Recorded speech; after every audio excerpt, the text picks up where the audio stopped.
Hi guys, welcome to the class. मैं Aditya Poddar sir. Students, हम लोग डिटर्मिनेंट, मैट्रिक्स और इन्वर्स ट्रिगोनोमेट्रिक फंक्शंस कंप्लीट कर चुके हैं 3 चैप्टर्स। अब हम लोग कैलकुलस पार्ट में जा रहे हैं और थोड़ा सा हम लोग कैलकुलस के बारे में कुछ बात कर लें। जो भी स्टूडेंट्स नहीं हो प्लीज़ चैनल को सब्सक्राइब कर लो और हाँ, नोटिफिकेशन बेल को क्लिक कर लेना ताकि फ्यूचर के सभी नए वीडियो का नोटिफिकेशन तुमको मिलता रहे।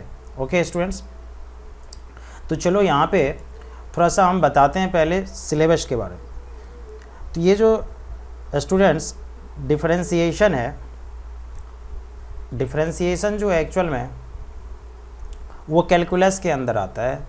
किसके अंदर आता है? कैलकुलस। फर्स्ट वीडियो यूट्यूब पे डाले हुए थे जिसमें सिलेबस के बारे में चर्चा किए थे और कैलकुलस में 44 मार्क्स का पूछा जाता है, यानी 12th में कैलकुलस 44 मार्क्स का पूछा जाता है और जिसमें फाइनली समझ लो 3 ही चीज़ होता है। एक होता है लिमिट, जो छोटा सा टॉपिक होगा, उसके बाद होता है डिफरेंशिएशन और उसके बाद होता है इंटीग्रेशन। फाइनली यही 3 चैप्टर्स है स्टूडेंट्स, लेकिन इसमें बहुत सारा चैप्टर है। अब लिमिट है तो इसमें कंटिन्यूटी डिफरेंशिएबिलिटी पढ़ेंगे, रॉल्स लैग्रांजेस का कुछ एप्लीकेशन आएगा। डिफरेंशिएशन है तो डिफरेंशिएशन पढ़ने के बाद एप्लीकेशन ऑफ डिफरेंशिएशन, जिसको AOD कहते हैं हम लोग, एप्लीकेशन ऑफ डिफरेंशिएशन। फिर इसी तरह से इंटीग्रेशन में जाएंगे तो जब इंटीग्रेशन में जाएंगे तो इसमें इंटीग्रेशन पढ़ेंगे, एप्लीकेशन ऑफ इंटीग्रेशन यानी AOI पढ़ेंगे और फिर डिफरेंशियल इक्वेशन यानी DE पढ़ेंगे। तो टोटल 44 मार्क्स का पूछा जाता है। ओके स्टूडेंट्स, तो आज जो हम चैप्टर स्टार्ट कर रहे हैं वो है डिफरेंशिएशन, जो कि 11th में भी था स्टूडेंट्स, लेकिन इसको अच्छे से ध्यान देने की ज़रूरत है। अगर तुम इसमें थोड़ा सा भी मिस्टेक किए तो इसका हर्जाना तुमको भुगतना पड़ सकता है, क्योंकि तुम ही समझ सकते हो 100 मार्क्स में अगर 44 मार्क्स का कोई चैप्टर है तो उसको तो अच्छे से पढ़ना होगा ना, उसमें हम लोग कहीं नज़रअंदाज नहीं कर सकते और मज़ा भी आएगा पढ़ने में। निश्चिंत रहो इस बात को लेकर के। ओके स्टूडेंट्स, तो चलो बिना समय बिताए इसमें हम एक एक चीज़ को देखते हैं कैसे क्या करना है। ओके स्टूडेंट्स, तो सबसे पहला नंबर में लिखना है, लिखना 1 नंबर में constant quantity. Constant quantity. Okay students, constant quantity जो हिंदी मीडियम के बच्चे होंगे इसको बोलते हैं स्टूडेंट्स अचर राशि। ओके, तो कांस्टेंट क्वांटिटी का मतलब वैसा क्वांटिटी जिसका वैल्यू कभी भी चेंज ना हो, मतलब जिसका वैल्यू कभी भी ना बदले। तो जैसे मान लो कोई बोलता है 5, तो 5 एक ऐसा नंबर है जो आज से 25 साल पहले बोला जाता है तो वो भी 5 था, अभी भी 5 है, 25 साल के बाद भी 5 होगा, यानी इसका वैल्यू चेंज होने वाला नहीं है। तो अगर 5 का वैल्यू चेंज होने वाला नहीं है तो इसको कौन क्वांटिटी बोलेंगे हम लोग? Constant quantity.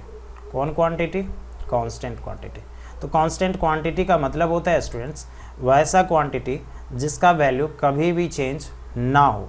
ओके, अब स्टूडेंट्स कांस्टेंट क्वांटिटी 2 टाइप का होता है। फर्स्ट, अभी तुम लोग ना इसको लिखना नहीं, जब मैं लिख दिया करूँगा डिफिनेशन तब लिखना है। एक बार वीडियो को पहले अच्छे से समझ लो तो कुछ बचेगा नहीं तुम्हारे लिए, इसलिए मैं धीरे धीरे पढ़ा रहा हूँ। 2 टाइप का होता है स्टूडेंट्स। फर्स्ट होता है फिक्स्ड कांस्टेंट। फर्स्ट क्या होता है? फिक्स्ड कांस्टेंट, मतलब वैसा कांस्टेंट जिसका वैल्यू कभी भी चेंज ना हो। जैसे 5 है, इसका वैल्यू कभी भी चेंज नहीं होता है। 6, इसका वैल्यू कभी चेंज नहीं होगा। -7, इसका वैल्यू कभी चेंज नहीं होगा। √7, इसका वैल्यू कभी चेंज नहीं होगा। π/2, इसका वैल्यू कभी चेंज नहीं होगा। -5, इसका वैल्यू कभी चेंज नहीं होगा। 5.8, इसका वैल्यू कभी चेंज नहीं होगा। तो ये सब जो कांस्टेंट क्वांटिटी है इसको स्टूडेंट्स क्या बोलेंगे? Fixed constant quantity. ओके, दूसरा होता है आर्बिट्रेरी। दूसरा क्या होता है? Arbitrary constant quantity. तो आर्बिट्रेरी कांस्टेंट क्वांटिटी में क्या होता है?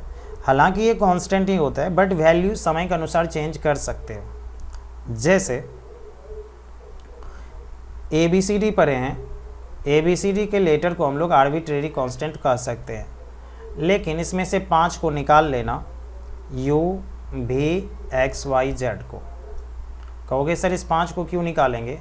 ये 5 कांस्टेंट नहीं कहलाता, ये वेरिएबल कहलाता है। अभी सारा क्लियर कर देंगे, थोड़ा ध्यान देते रहना। इस 5 को क्या बोलते हैं? वेरिएबल। ओके, और वेरिएबल का मतलब होता है जिसका वैल्यू चेंज हो, यानी चेंजेबल होता है। ओके, इसका वैल्यू क्या होता है? चेंज होता है। तो कांस्टेंट कितने टाइप का? 2, एक फिक्स्ड क्वांटिटी, दूसरा क्या होता है? Arbitrary constant. A B C D E सबको कहेंगे, लेकिन किसको छोड़ के? यू भी एक्स वाई जेड को छोड़ करके। अब स्टूडेंट्स कुछ बात का ध्यान रखो, हम यहाँ पे बोले वेरिएबल। वेरिएबल का मतलब जिसका वैल्यू चेंज हो सके, जिसका वैल्यू चेंज हो सके। जैसे मान लो हम लोग कहते हैं, फिजिक्स में एक फार्मूला पढ़े हैं 9th क्लास में, S equal U T plus half A T square पढ़े हैं स्टूडेंट्स, जहाँ पे S डिस्टेंस होता है या डिस्प्लेसमेंट कह सकते हो, U इनिशियल वेलोसिटी होता है, T टाइम होता है, A कांस्टेंट एक्सेलरेशन यानी यूनिफॉर्म एक्सेलरेशन होता था।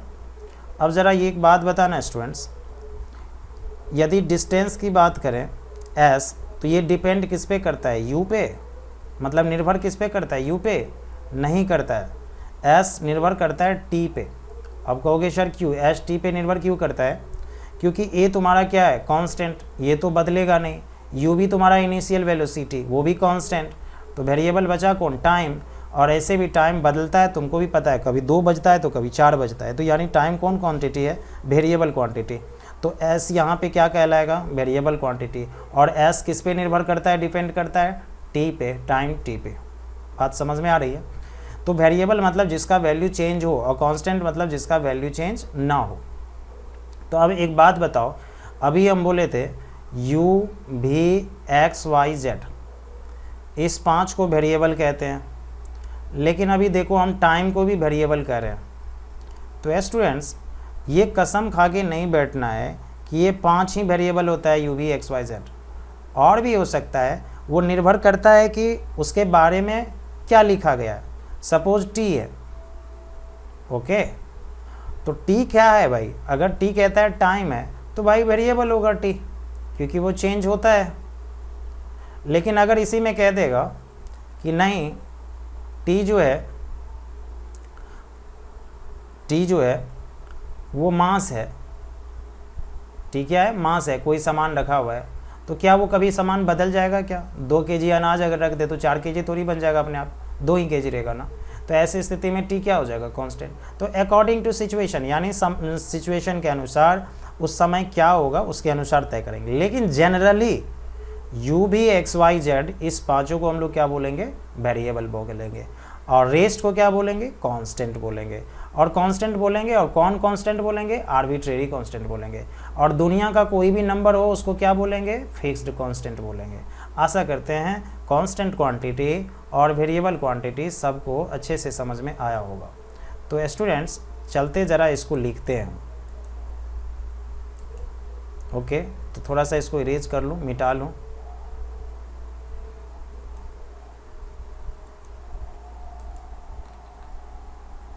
उसके बाद चलूँगा।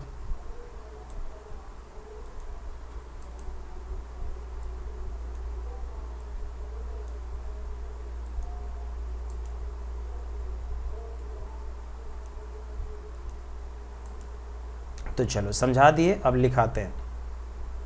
तो लिखना है स्टूडेंट्स,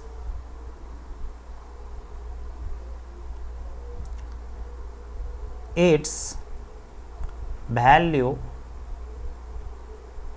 डज नॉट चेंज, यानी इसका जो मान है वो नहीं बदलता है। ओके, ये कितने टाइप का होता है? 2 टाइप्स का। It is of 2 types. First arbitrary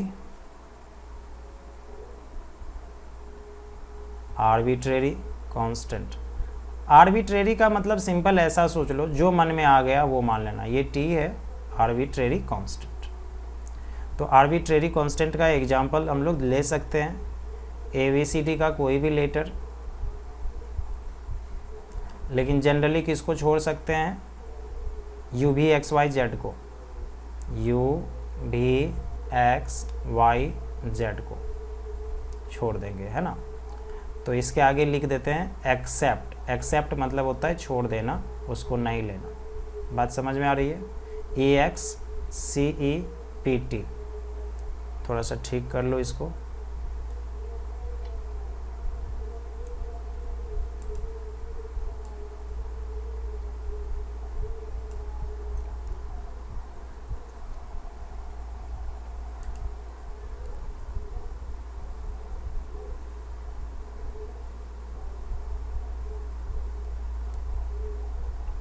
accept, EXCPT,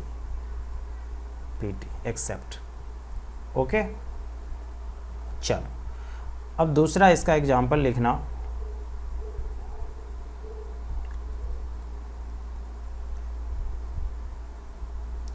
fixed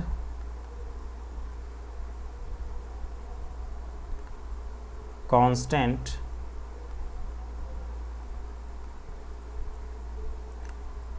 quantity.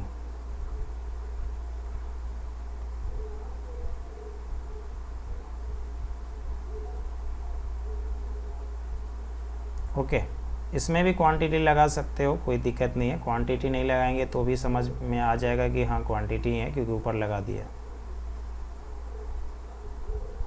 तो स्टूडेंट्स, फिक्स्ड कांस्टेंट क्वांटिटी में क्या आएगा, दुनिया का कोई भी नंबर। तो सीधा एग्जांपल की बात करें, 5 ले सकते हो, माइनस में ले सकते हो, दुनिया का कोई भी नंबर। 3.5 ले सकते हो, 8/3 ले सकते हो, √7 ले सकते हो, -√3 ले सकते हो, है ना। पाई ले सकते हो, π/2 ले सकते हो। तो इस तरह से हम लोग ले सकते हैं।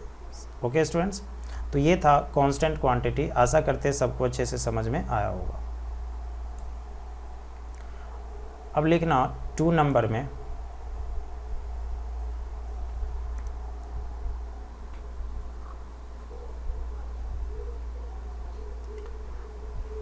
वेरिएबल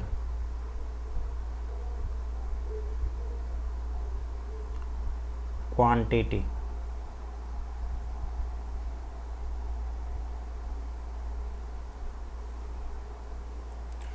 तो वेरिएबल क्वांटिटी क्या होता है स्टूडेंट्स, वैसा क्वांटिटी जिसका वैल्यू चेंज हो, जिसका वैल्यू चेंज हो। तो लिखना इट्स वैल्यू चेंजेज।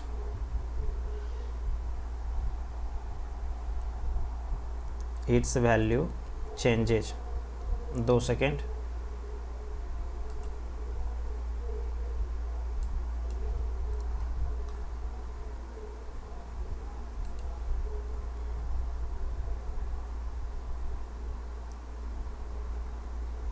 चेंजेज, ये एक ही टाइप का होता है, सीधा सा बात है, क्योंकि इसमें टाइप्स तो मिलेगा नहीं आप लोग को। तो एग्जाम्पल में लिखना UVXYZ। ऐसे दुनिया में कोई भी हो जिसका वैल्यू चेंज हो, मतलब कोई भी क्वांटिटी जिसका वैल्यू चेंज हो, वो वेरिएबल कहलाएगा। सपोज मान लो कोई एक सर्किल बना के दिया, ठीक है, और इसका जो रेडियस यानी त्रिज्या है वो r है। तो एक बात बताओ, हम लोग तो बचपन से पढ़ते आ रहे हैं ना, A = πr², जानते हैं। अब ये बताओ, r रेडियस है तो r को घटा बढ़ा तो सकते हैं, यानी इंक्रीज डिक्रीज तो कर सकते हैं ना। तो जब r को हम घटा बढ़ा सकते हैं, इंक्रीज डिक्रीज कर सकते हैं, तो स्टूडेंट्स जब r घटेगा बढ़ेगा तो a भी मेरा घटेगा बढ़ेगा। और घटेगा या बढ़ेगा का मीन्स क्या है, चेंज होना। और जो क्वांटिटी चेंज होगा उसको क्या कहेंगे, वेरिएबल क्वांटिटी।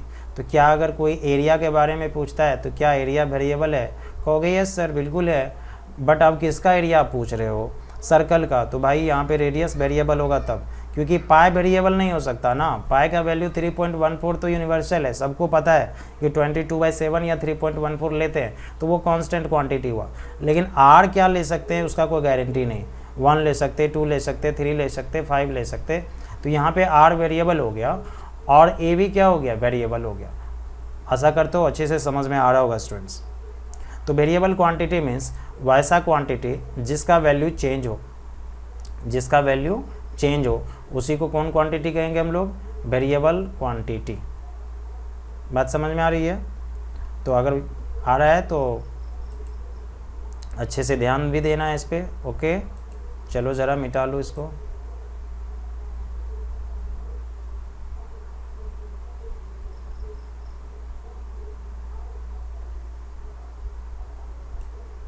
चलो स्टूडेंट्स 3 नंबर पॉइंट में लिखना,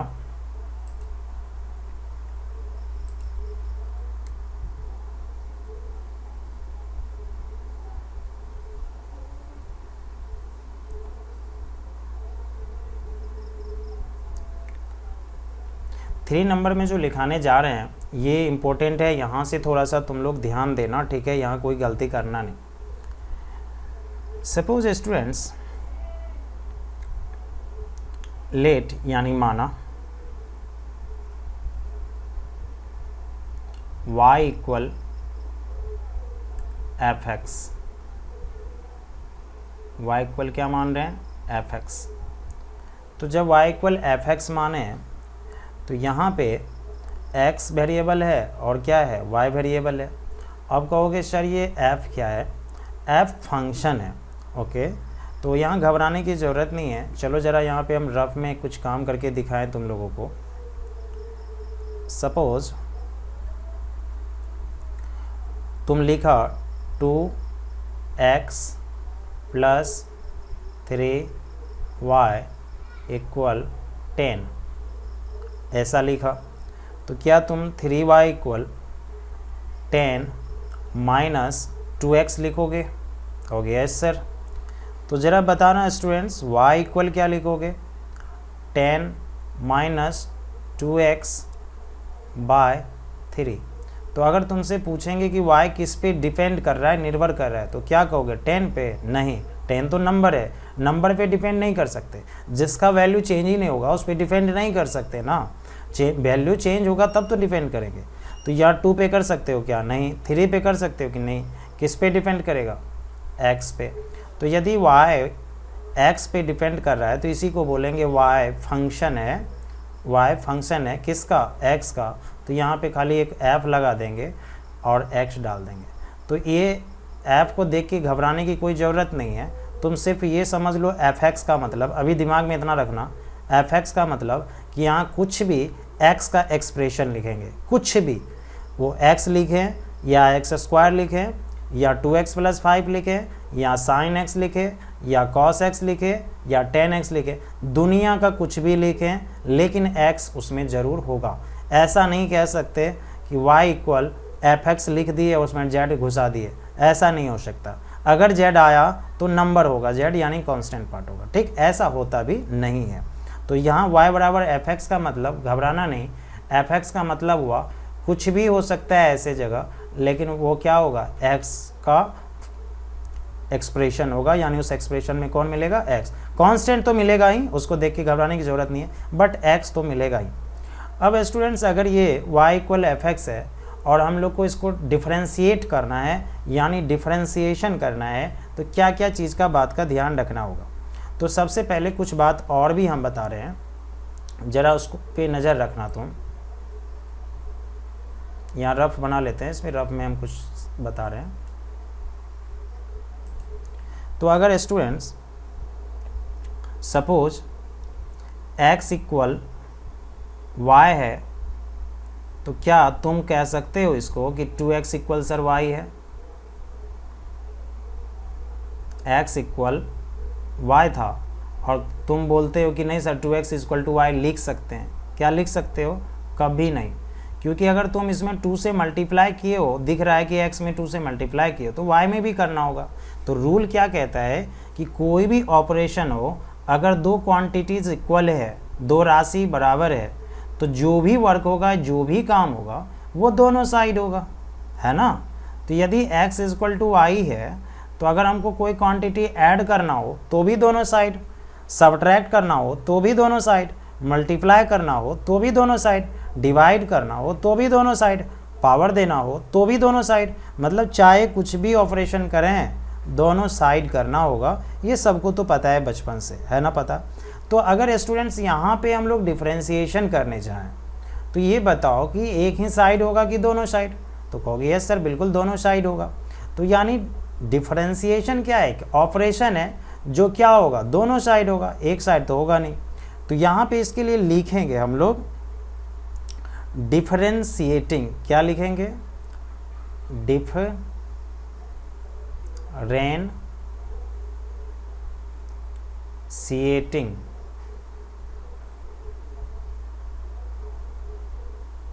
both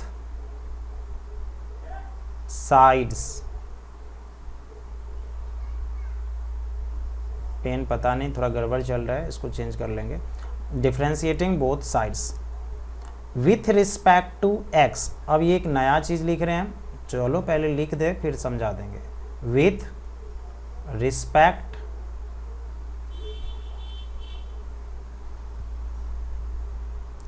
to x, with respect to x. अब ये क्या है, चलो जरा यहाँ आ जाओ। x इक्वल टू आई है और इसमें तुम 5 से मल्टीप्लाई करना चाहते हो, तो क्या बोलोगे, 5 से मल्टीप्लाई करना चाहते हो तो क्या बोलोगे, सिर्फ मल्टीप्लाइंग बोलोगे, नहीं बोलोगे ना, क्या बोलोगे, मल्टीप्लाइंग बोथ साइड बाय 5, क्योंकि 5 से मल्टीप्लाई करेंगे तभी तो 5x इक्वल टू क्या देगा ये 5y।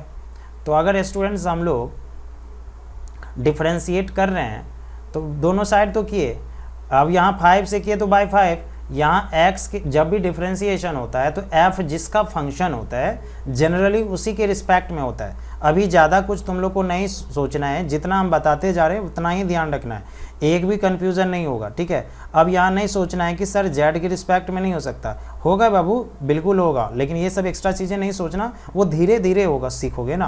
तो जितना अभी बता रहे हैं उतना ही ध्यान रखना, कोई कन्फ्यूज़न नहीं होगी। तो यहाँ पे विथ रिस्पेक्ट टू x, यानी डिफ्रेंशिएशन जब भी करेंगे वो किसके रिस्पेक्ट में, जिसका फंक्शन होएगा, और किसी के भी रिस्पेक्ट में हम कर सकते हैं, लेकिन वो रेयर केस में, हमेशा नहीं। अब तुम इतना तो तुमको लिखना ही पड़ेगा डिफ्रेंशिएशन अगर कर रहे हो, नहीं तो समय बचा सकते हो शॉर्टकट में लिख के। तो शॉर्टकट में लिखोगे d b s differentiating both sides हुआ, इसका मतलब W यानी विथ, R मतलब रिस्पेक्ट, और T और 2 ही लिखोगे X, मतलब इतने बड़े को शॉर्टकट में लिख सकते हो DBSWR2X, यानी differentiating both sides with respect to x। अब चलो यहाँ पे फिर से x इक्वल टू y था, यहाँ रफ पार्ट में x इक्वल टू y था, यदि 5 से मल्टीप्लाई किए तो तुम लोग बोले सर 5x हुआ, तो क्या x में कोई परिवर्तन आया कि नहीं, अगर मल्टीप्लाई किए 5 से तो परिवर्तन आया कि नहीं, चेंज हुआ कि नहीं, कहोगे यस सर आप 5 से मल्टीप्लाई किए तो चेंज तो आएगा ना। इधर भी y था तो क्या इधर भी चेंज आया कि नहीं, यस सर 5 से मल्टीप्लाई किए तो चेंज तो आया। तो इसी तरह से स्टूडेंट्स अगर हम डिफ्रेंशिएशन किए हैं तो चेंज तो आना है। तो अगर y है, y का डिफ्रेंशिएशन का बात हो तो बोलेंगे dy, y का डिफ्रेंशिएशन को क्या बोलोगे dy, और जब लिखें हम कि विथ रिस्पेक्ट टू x तो इसको डिवाइड में लिखोगे dx, dy बाय dx पढ़ोगे।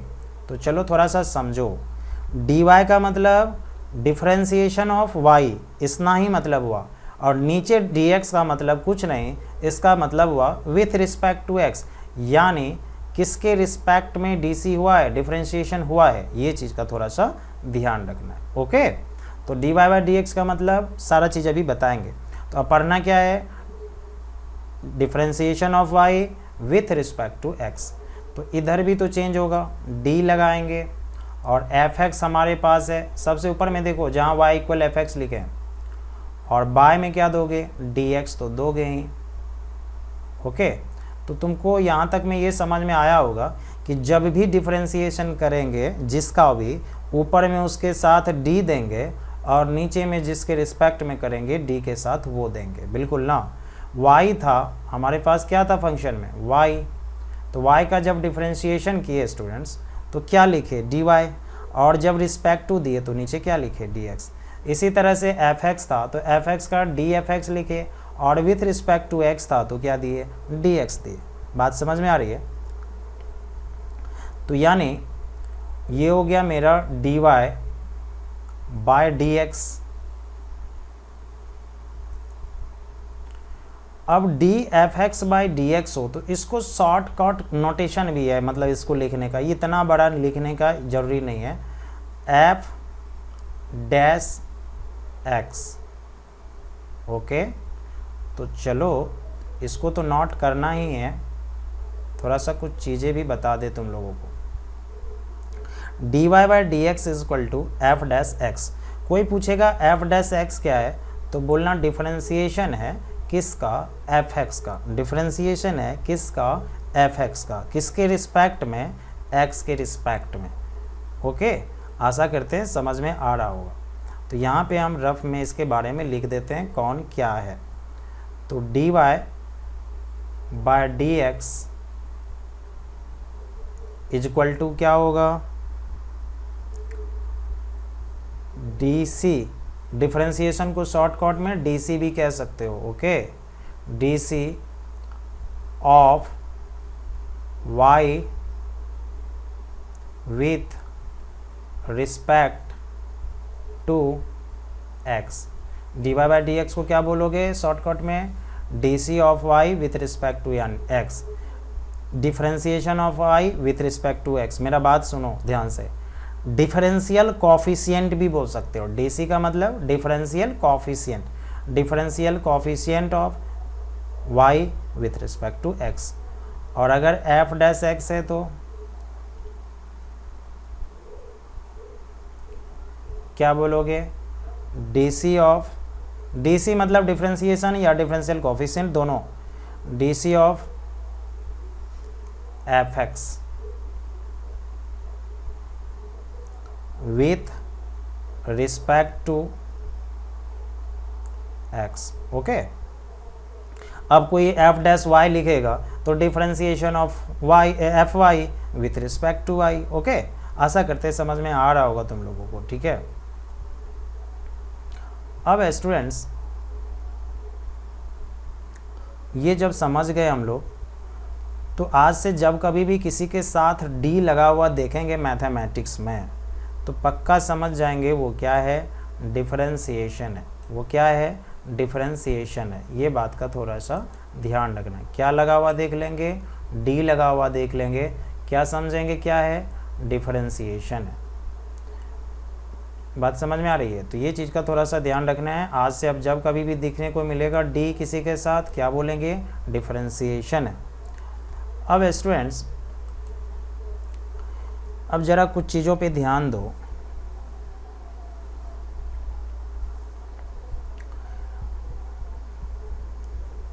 अगर dy बाई डी एक्स है और ये इक्वल लिखे हम एफ डैश एक्स, तो ये ज़रूरी नहीं कि सिर्फ एफ डैश एक्स ही लिख सकते हैं। इसको लिखने का बहुत सारा तरीका है, ज़रा उसके बारे में हम चर्चा कर लेते हैं। ओके, अब क्या क्या है, इसको तुम लोग y1 कह सकते हो। तो आज से कभी y1 दिखेगा ना तो बोलना कि डिफरेंशिएशन है किसका, y का। बात ध्यान दो, या y का डैश बोलोगे तो यानी y डैश का मतलब भी डिफरेंशिएशन है किसका, y का। लेकिन अगर मैट्रिक्स चैप्टर पढ़े हो, याद करो, तो y डैश को क्या बोलते थे, ट्रांसपोज। तो चैप्टर के अनुसार इस डैश का नोमेनक्लेचर होता है, नामांकन होता है। बात समझ में आ रही है। अगर वो मेरा क्या होता मैट्रिक्स चैप्टर, तो इस डैश को ट्रांसपोज बोल रहे होते, और अगर डिफरेंशिएशन में आए तो क्या बोलेंगे, डिफरेंशिएशन बोलेंगे, या इसको बोलेंगे d y capital d small y, या इसी को सिंपल एम कह सकते हो, या इसी को स्लोप बोल सकते हो। हिंदी मीडियम वाले बच्चे ढाल, क्या बोल सकते हो, स्लोप। या स्लोप का ही वर्ड एक और होता है ग्रेडियंट, GRADIENT, ग्रेडियंट। या इसी को बोल सकते हो TAN, TAN साई, क्या बोल सकते हो, टेन साई। अब ये साई देख के घबरा नहीं जाना, जैसे थीटा एंगल होता है ना, वैसे ही ये साई होता है, फाई होता है। अब फाई लिखे तो तुम लोग को याद आ गया होगा, तो ये सब चीज़ देखने की कोई ज़रूरत नहीं है। अगर इसी को इस तरह से लिखते तो इसको बोलते गोल्डन साई। ये सब एक्चुअल में ग्रीक लेटर्स है, जैसे हम लोग ABCD पढ़ते हैं ना, वैसे ये लेटर्स है। तो एंगल में हम लोग इसमें से कुछ भी यूज़ कर सकते हैं। तो यहाँ पे हम क्या यूज़ किए, साई। कोई थीटा ही यूज़ कर ले, कोई तकलीफ़ वाली बात नहीं है, क्योंकि हम इसलिए साई दे दिए ताकि एक नया नाम तो तुमको जानने को मिल गया। तो साई क्या होता है, त्रिशूल टाइप का, यानी ऐसा दे करके उसको बीच से काट दो, वही हो गया साई। ठीक है, तो dy/dx देखो 1 2 3 4 5 6 7 8 9 टाइप से लिखा जा सकता है। तो मतलब आज से कभी भी हम dy/dx के बदले, या तुम लोग भी इसमें से कुछ भी लिख सकते हो, और यहाँ कभी भी देखोगे तो दिमाग में ये भी आना चाहिए। तो जब कभी भी अब कोई स्लोप बोलता है तो दिमाग में कैलकुलस में तुमको आना चाहिए कि dy/dx होता है स्लोप, f' भी होता है स्लोप, y1 भी होता है स्लोप, ऐसा कुछ दिमाग में चलना चाहिए स्टूडेंट्स। बात समझ में आ रही है? तो ये चीज़ का थोड़ा सा ध्यान रखना है। तो dy/dx को कितने तरीके से डिनोट कर सकते हैं, बोलो 9 तरीके से। तो स्टूडेंट्स आज का क्लास इतना ही। नेक्स्ट क्लास में हम बहुत सारी चीज़ें बताएंगे। आज फर्स्ट क्लास था इसका, इसलिए थोड़ा सा पढ़ाए हैं ताकि बहुत सारे स्टूडेंट्स जुड़ पाए सही से। तो आज हम लोग क्या जाने उसको रिकॉल करें ले, फिर ज़रा पहला जाने कांस्टेंट क्वांटिटी, CT लिख देते हैं। कांस्टेंट क्वांटिटी, कांस्टेंट क्वांटिटी कितने टाइप का स्टूडेंट्स, 2 टाइप का। एक फिक्स्ड कांस्टेंट क्वांटिटी, फिक्स्ड यानी FC, और दूसरा क्या पढ़े, आर्बिट्रेरी कांस्टेंट यानी AC। तो फिक्स्ड कांस्टेंट क्वांटिटी मतलब दुनिया का कोई भी नंबर, और आर्बिट्रेरी कांस्टेंट का मतलब ABCD का कोई भी लेटर, लेकिन किसको छोड़ देना है, UVXYZ को छोड़ देना है। ओके, फिर पढ़े हम लोग वेरिएबल। तो वेरिएबल में 5 लेटर्स को हम लोग बोल सकते हैं जनरली, UVXYZ, और सीधा सीधा दिमाग में ये रहेगा जिसका भी वैल्यू हम चेंज कर सकते हैं ना, वो वेरिएबल है। सपोज हम लोग गाड़ी चला रहे हैं, तो ये बताओ कभी स्पीड कम ज़्यादा होगा या नहीं होगा, कहोगे से सर बिल्कुल होगा। तो बोलो स्पीड क्या हो गया, वेरिएबल क्वांटिटी या कांस्टेंट, वेरिएबल हो गया। लेकिन हम आप गाड़ी का स्पीड को बढ़ा ही नहीं, कांस्टेंट लेके चले तो फिर कांस्टेंट है। तो कुछ भी हो सकता है स्टूडेंट्स, एस को स्पीड भी बोल सकते हैं। अब एस वेरिएबल भी हो सकता है, कांस्टेंट भी हो सकता है, डिपेंड करता है सिचुएशन क्या है भाई। अब गाड़ी में एक्सीलेटर हम लोग एक्सीलरेट करते हैं तो भाई चेंज होगा तो वेरिएबल हो जाएगा, और एक्सीलरेट नहीं करते हैं, सेम अवस्था में जाते हैं तो फिर वो कांस्टेंट होगा। तो यानी एस देखो डुअल नेचर भी रख रहा है, कांस्टेंट भी हो रहा है, वेरिएबल भी हो रहा है। तो ऐसा कसम खा के नहीं बैठना कि सर बोल दिए थे कि स्मॉल ए कांस्टेंट होता है तो हम कांस्टेंट ही मानेंगे, ऐसा नहीं है। अब कोई कह देगा नहीं ए जो है तुम्हारा स्पीड है और चेंजेबल है, तो फिर कांस्टेंट थोड़ी बोलोगे, इसको वेरिएबल बोलोगे। तो ये चीज़ का थोड़ा सा ध्यान रखना। तो स्टूडेंट्स आज हम लोग कांस्टेंट क्वांटिटी, वेरिएबल क्वांटिटी और डिफरेंशिएशन के बारे में थोड़ा सा जाने, है ना। तो डिफरेंशिएशन के बारे में क्या जाने कि जब भी डिफरेंशिएशन होगा स्टूडेंट्स वो दोनों साइड होगा, जब भी डिफरेंशिएशन होगा वो दोनों साइड होगा, है ना। तो क्या लिखा करेंगे, differentiating both sides with respect to x। Shortcut में क्या लिख सकते हैं, DVS WR2x, यानी differentiating both sides with respect to x। अब अगर y है तो y का डिफरेंशिएशन मतलब dy/dx, है ना, लेकिन किसके रिस्पेक्ट में, x के रिस्पेक्ट में। अगर मान लो यहीं पे बता दूँ d y by d z होता है यहाँ पे, तो इसको बोल रहे होते हैं हम लोग, d y by d z लिख रहे हैं, इसको बोल रहे होते हैं differentiation of y with respect to z. तो यानी जिसका डिफ्रेंसिएशन कर रहे हैं वो ऊपर होगा वो क्वांटिटी, जिसके रिस्पेक्ट में कर रहे हैं वो नीचे होगा। ओके, तो आशा करते हैं सबको समझ में आया होगा। और इसको कितने तरह से डिनोट कर सकते हैं हम लोग, 9 तरह से, जो कि यहाँ पे हम लोग लिखे। ओके, तो चलो आज तक के लिए इतना ही है स्टूडेंट्स। नेक्स्ट स्लाइड में हम लोग फार्मूला देखेंगे इसका और अच्छे से समझेंगे भी। ओके, क्योंकि होमवर्क वगैरह तभी मिलेगा। आज तुम लोग का काम है बस इतना ही, नोट्स करना फर्स्ट क्लास तक। Bye students.